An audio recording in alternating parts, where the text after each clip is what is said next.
Là, on a un autre circuit à analyser. Celui-là contient un transformateur avec une réactance talon. On dit ça, talon, c'est pas, ça se trouve au dessous, là.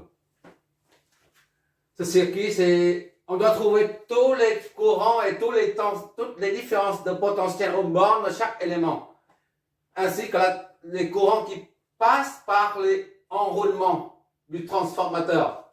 Le courant qui circule dans le primaire du transformateur ainsi que celui dans le secondaire du transformateur.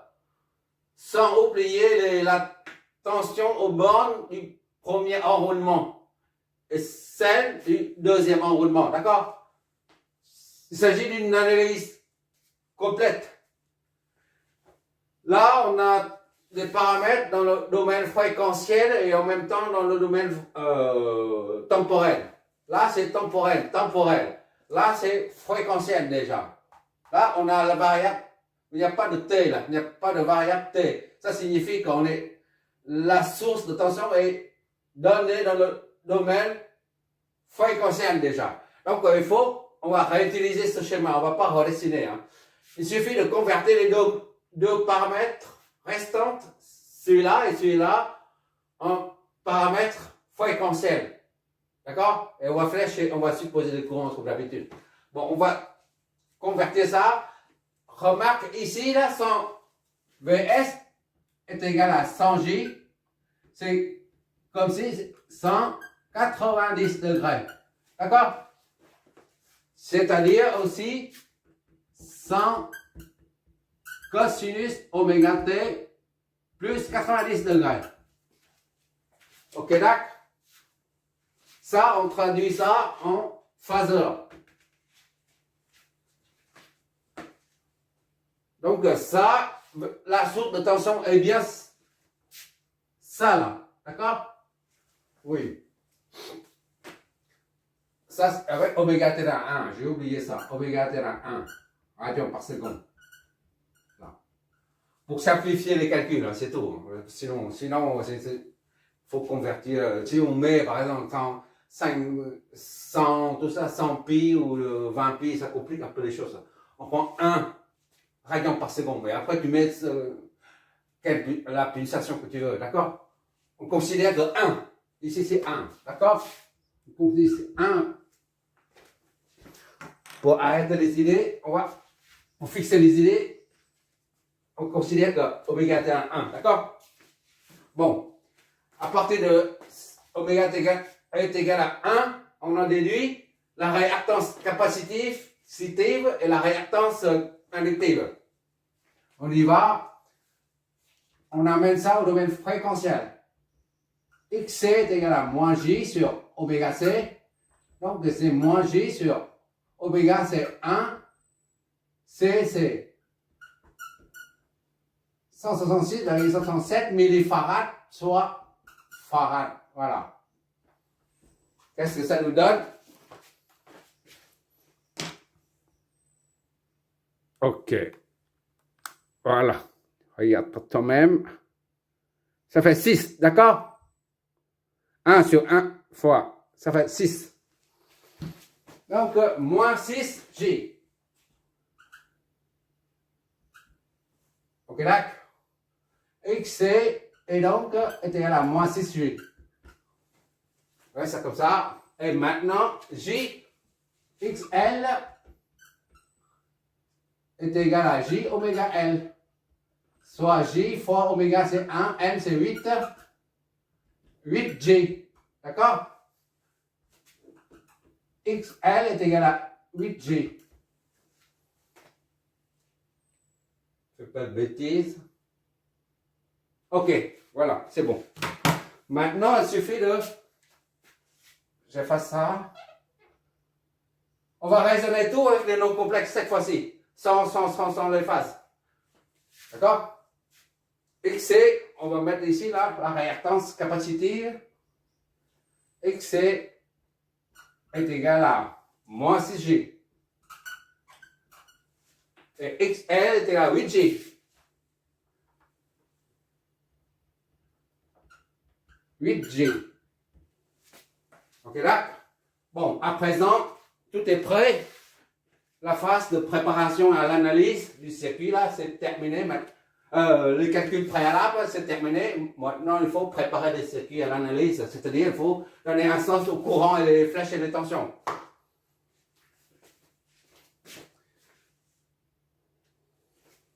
On y va, comme d'habitude, on va supposer qu'il y a un courant qui sort de cette source de tension sans J, là.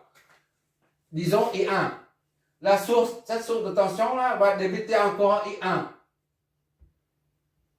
Ok, d'accord? On ne met pas chapeau, d'accord? Seulement pendant les calculs, on met les chapeaux. I1 qui circule comme ça. Et I1 va entrer dedans. D'accord? Ça va entrer dedans. I1. Quand ça entre, le courant entre par le point là, de marquage, le point de marquage devient positif. On suit la convention, la règle. Et quand ici c'est le point de marquage est positif, instantanément l'autre côté c'est pareil, d'accord? Parce que les champs électromagnétiques sont identiques, tout simplement. Voilà. Ici est plus positif que là, d'accord? Et quand c'est comme ça là, ça signifie le courant. Quand le pôle est positif là, comme ici là, ça signifie le courant entre par là.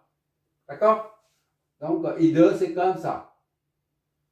Ce n'est qu'une supposition, d'accord? Hein? I2.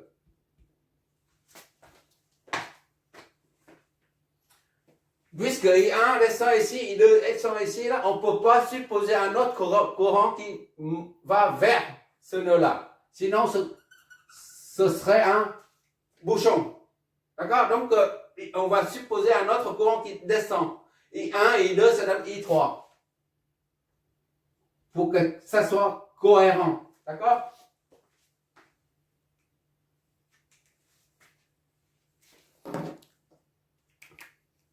Maintenant, il s'agit de flécher le courant, les tensions, parce qu'on a tout là. I2 c'est ici, qui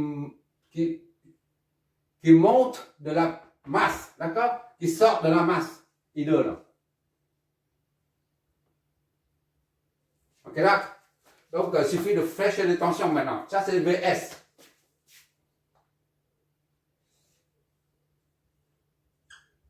Je mets son chapeau, d'accord? Là, c'est un récepteur R1, donc les deux flèches s'opposent. V, R1. Et ça, c'est le primaire du transformateur. V1. 1 comme primaire, d'accord? V1. Et là, c'est V2.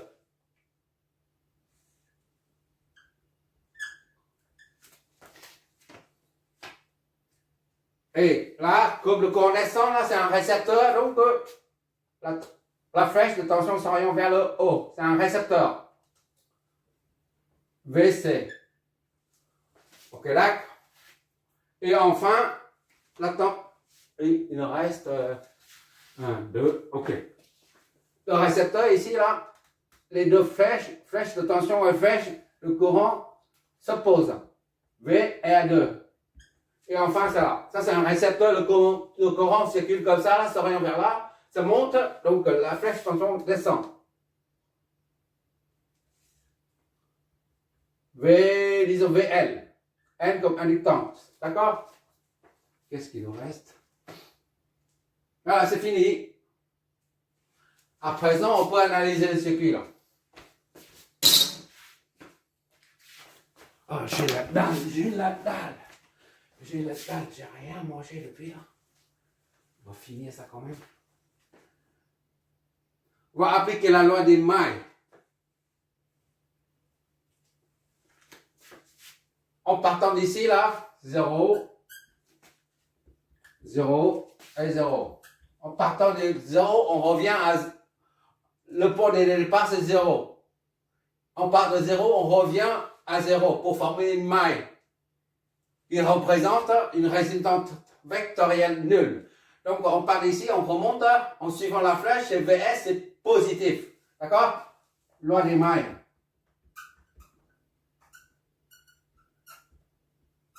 entraîne plus VS. D'accord? On va dans le sens opposé, moins VA1. D'accord? Et on descend ici dans le sens opposé, moins V1. Ok là? Et on descend jusqu'à 0 là. Comme ça, jusqu'à 0. Moins VC.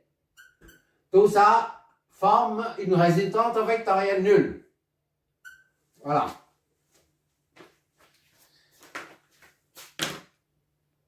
Bon. On continue. Tu vois là, la lumière, c'est bon. Ok. Bon, maintenant, on va passer VS de l'autre côté. Ça fait VR1 plus V1 plus VC est égal à VS. Ok là? VR1 c'est R1 fois I1.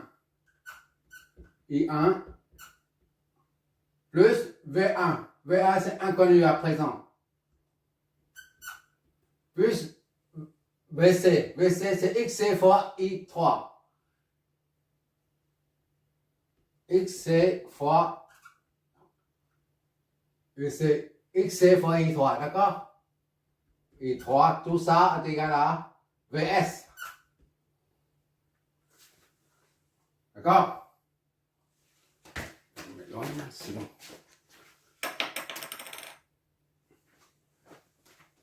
Ça, on réarrange tout ça là. R1 et 1. XC I3 et plus V1 est égal à VS. R1 c'est combien? R1 c'est 2. I1. D'accord? Plus XC c'est moins 6J. Moins 6J fois I3. D'accord? Plus V1. C'est inconnu jusqu'à présent. V1 est égal à VS, c'est 100J. Notre première équation. À 3 inconnus. I1, I3 et V1. Notre, c'est primo.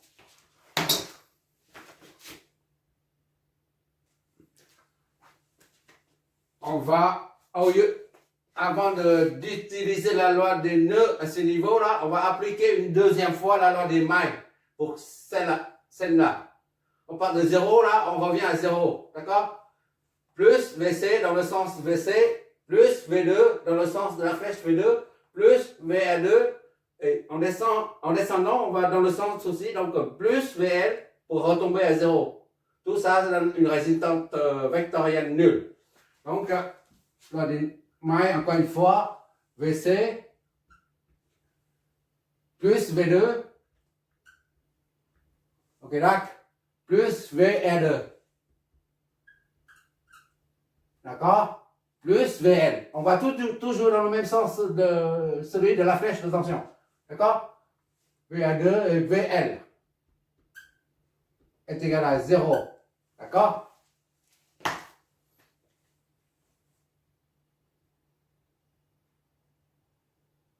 On remplace tout là, VC.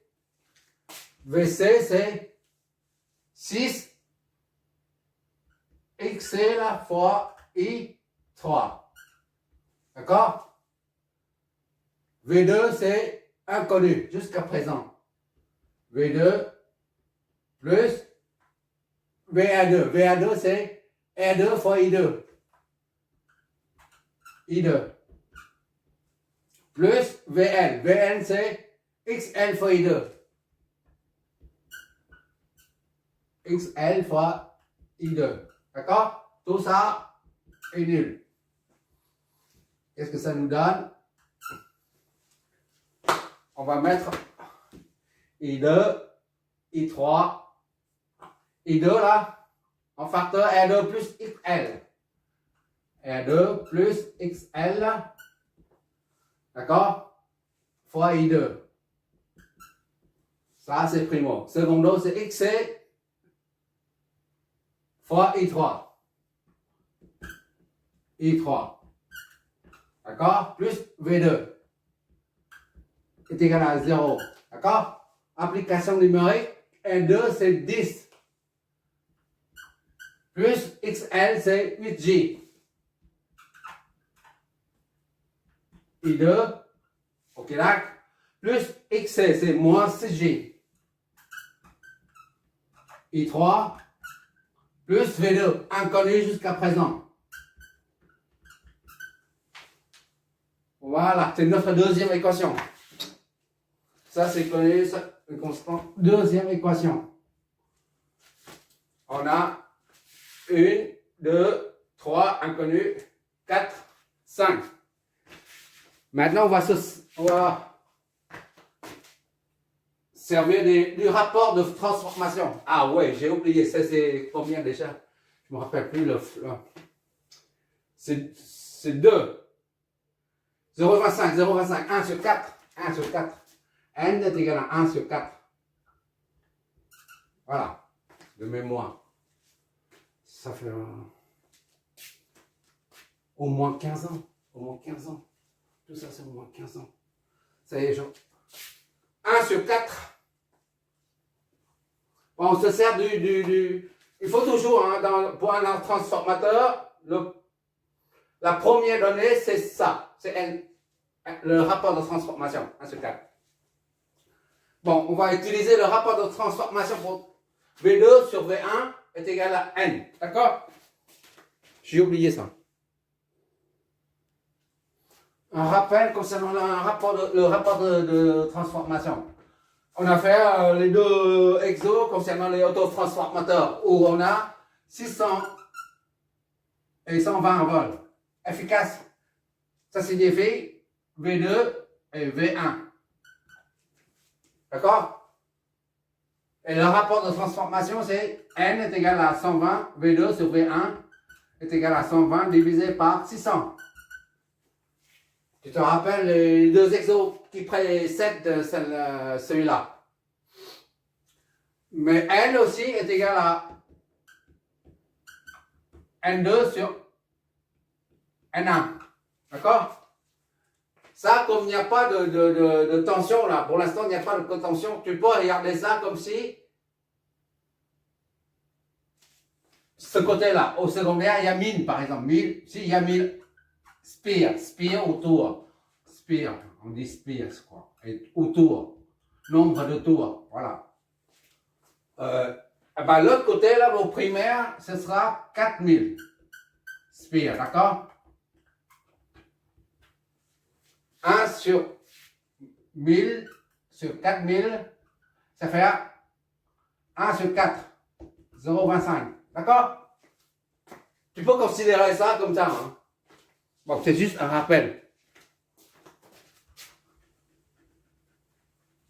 Maintenant, on va se servir du rapport de transformation pour trouver d'autres inconnus. On va dire I1 sur I2, d'accord, est égal à soit plus N, soit moins N. Tout dépend du sens de circulation, du sens de I1 et I2. Si les deux courants entrent, tous deux, dans le point de marquage, on aura I1 sur I2 est égal à moins N. D'accord? Et si les deux courants I1 et I2 sortent, tous deux, des points de marquage, on aura aussi moins N. Par contre, si un qui entre dans le point de marquage et l'autre qui sort du point de marquage, dans ce cas, on aura plus N. D'accord? Dans le cas présent, les deux courants entrent dans le point de marquage et par conséquent, on a moins N. D'accord? Et d'autre part, V2 sur V1 est égal à plus ou moins. V2 sur V1, c'est un rappel, hein, encore des rappels, c'est tant mieux comme ça, on est là pour apprendre. Hein. V2 sur V1 est égal à plus N si les deux flèches de tension là pointe vers les pôles positifs, vers le point de marquage. D'accord? Dans ce cas, on a plus V2 sur V1 égale à plus. Si cette flèche pointe vers le pôle plus et que celle-là pointe vers le pied là, vers le pôle moins, dans ce cas, on aura moins N. D'accord? Et si les deux flèches, au lieu de pointer vers le point de marquage, toutes les deux pointent vers le pied, vers le moins là, et ben on aura aussi plus. D'accord? Tous les deux pointent vers le haut ou pointent vers le bas, on aura plus. Mais si un qui pointe vers le haut et l'autre pointe vers le bas, on aura moins. Pour les deux courants, c'est pareil. Quand les deux courants entrent ou sortent, on a moins. Et quand un qui entre et l'autre qui sort, on aura plus. D'accord? Et ça, à retenir, c'est la règle. D'accord? Il n'y a que ça pour les transformateurs là. Donc, on va appliquer le premier. I1 sur I2. Et puisque les deux courants entrent en même temps là, dans le point de marquage, donc c'est moins N. D'accord? On en déduit I2. I2 est égal à I1 sur ça.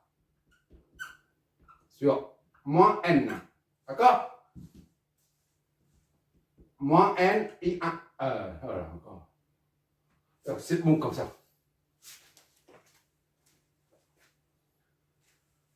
Or, N est égal à 1 sur 4. I1 sur moins N, c'est 1 sur 4. Et par conséquent, I2 est égal à moins 4 I1. J'espère que je ne fais pas de bêtises. Je ne m'éloigne pas, je ne vois pas. Voilà. Ça, c'est notre troisième équation. Ok, là. Maintenant, on se sert du deuxième rapport de V2 sur V1. Puisque les deux flèches, attention, s'orientent toutes deux vers le point de marquage. Dans ce cas, on a plus N. D'accord? V2 sur V1, c'est plus.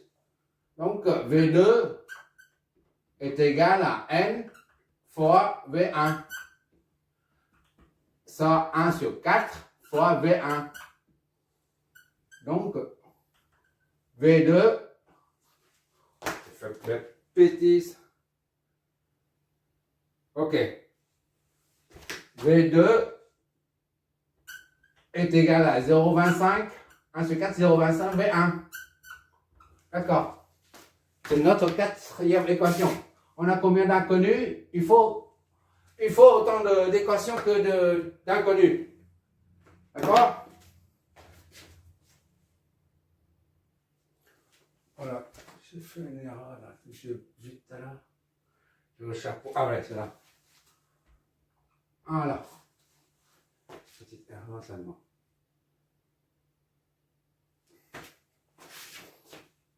Ok. Maintenant, on va injecter I2 et V2 dans cette équation-là. I2, V2. Comme ça, on en déduit I3. 2. Je sais pas si tu vois encore. Trop bas, là. Si. 10 plus 8J. C'est ça, hein? I2, c'est moins 4 I1. Moins 4 I1. D'accord? Moins 6J. Oh là là. 6J I3. I3. OK. Plus V2.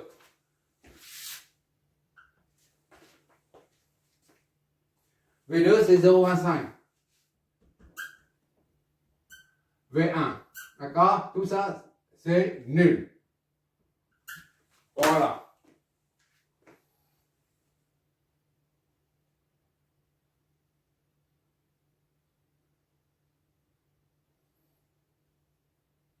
Bon, ça fait combien ça?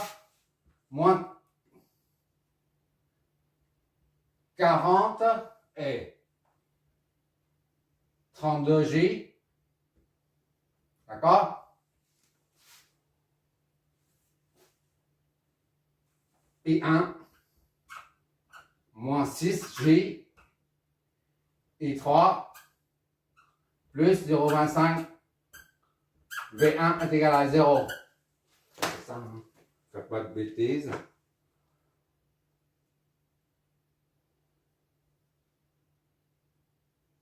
Voilà. Cinquième.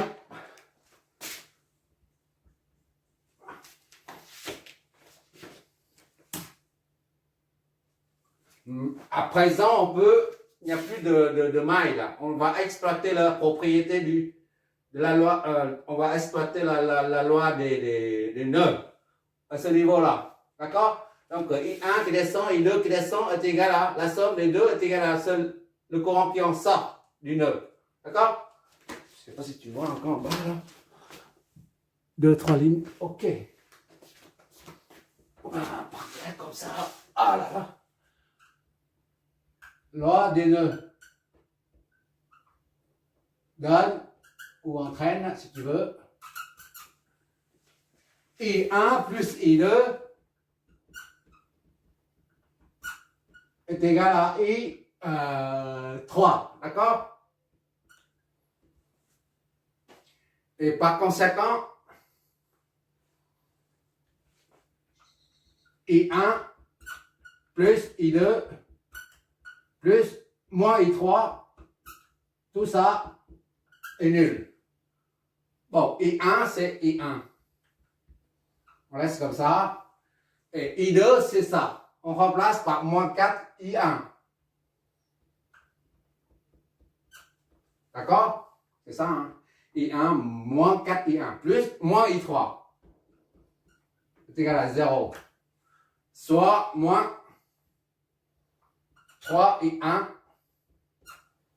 moins I3 est égal à 0. D'accord? Bon, maintenant on va former une matrice 3, 3. Tu vois toujours, j'espère. Ah, l'autre côté. Ok. L'équation 1